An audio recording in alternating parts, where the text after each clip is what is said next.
नमस्ते दोस्तों, स्वागत बा हमार चैनल में। आज एकदम नया विवाह गीत लेके आयल बानी। ई गीत अच्छा लगी तो हमार चैनल के सब्सक्राइब करी, लाइक करी, ज़्यादा से ज़्यादा शेयर करी, कमेंट करके बताई कैसा लागला।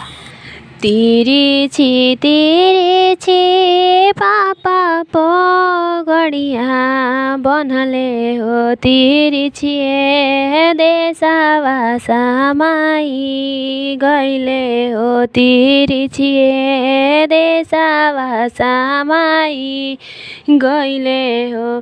घरवा दुआरवा पापा नाही देखले हो, जमीनिया देखिलो भाई गईले हो, जमीनिया देखिलो भाई गईले हो। तेरी छी चाचा पगड़िया बनले हो, तेरी छिए देशवा समाई गईले हो, तेरी छिए देशवा समाई गईले हो। खेतावा बधरिया चाचा नाही देखले हो, नहरिया देखिलो भाई गईले हो, नहरिया देखिलो भाई गईले हो।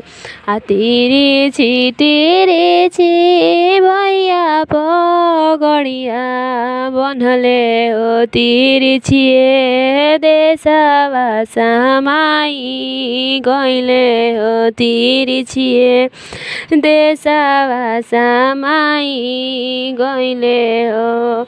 पढ़ल लिखल भैया नहीं देखले हो, सूरतिया देखिलो भाई गईले हो, सूरतिया देखिलो भाई गईले हो। तेरी छिए देशवा समाई गईले हो, तेरी छिए देशवा समाई गईले हो।